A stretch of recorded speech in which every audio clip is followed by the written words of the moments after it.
এই প্রবাসে নতুন যারা আসছেন তারা সহজে হাল ছাড়বেন।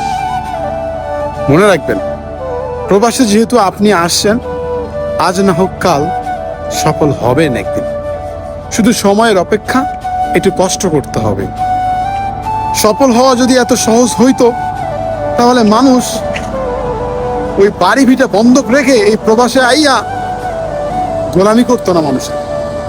এই প্রবাসে অনেক ধনীর দুলাল পইরা আছে নিজের স্বপ্ন পূরণ করার জন্য, অথচ দেশে কিন্তু তাদের কোটি কোটি টাকা পইরা আছে, তবুও নিজেকে সফল করার জন্য, নিজেকে প্রতিষ্ঠিত করার জন্য এই প্রবাসে পাড়ি জমায়। বুঝছেন? তো সফল হওয়া এত সহজ না। যারা নতুন আসছেন, অল্প একটু ধৈর্য ধরেন, আল্লাহর কাছে শুকরিয়া আদায় করেন। মনে রাখবেন, পৃথিবী সবার দুয়ার থেকে ঘুরে আসলে আল্লাহর দুয়ার থেকে ঘুরবেন না আপনি, আল্লাহ আপনাকে ফেরাবে না। আপনি, আমি, আমরা মধ্যবিত্ত যারা, তারা কিন্তু সবসময় ঋণ করেই প্রবাসে আসি। আমরা অনেক কষ্ট করি, অনেক পরিশ্রম করি, এরপরেও কিন্তু আমরা সফলতা পাই না। আর একটা জিনিস মনে রাখবেন, আল্লাহ তাআলা যে জিনিসটা দেয়, অতি সহজে জিনিসটা দেয়, ওই জিনিসটা কিন্তু অতি তাড়াতাড়ি আবার নিয়ে যায়।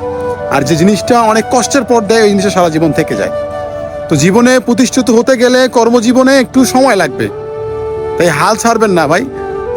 এই প্রবাসে আপনি যে পরিস্থিতিতে আছেন, আপনি যে পজিশনে আছেন, তার থেকে অন্যের দিকে তাকান, তারাও কিন্তু আপনার থেকে ভালো নেই। আসলে এভাবেই আমরা কেউ কারো জায়গা থেকে ভালো নেই। সবাই সবার জায়গা থেকে একটু না একটু সমস্যা আছেই, কোনো না কোনো প্রবলেম আছেই। তো জীবনে চলতে গেলে, হাঁটতে গেলে, সমাজে থাকতে গেলে প্রবলেম থাকবে রে ভাই। চলাফেরা, প্রতিষ্ঠিত হওয়া, স্বপ্ন পূরণ করা এত যদি সোজাই হইতো, তাহলে মানুষ এই সোনার শরীর নষ্ট কইরা মানুষের গোলামি করতো না রে ভাই।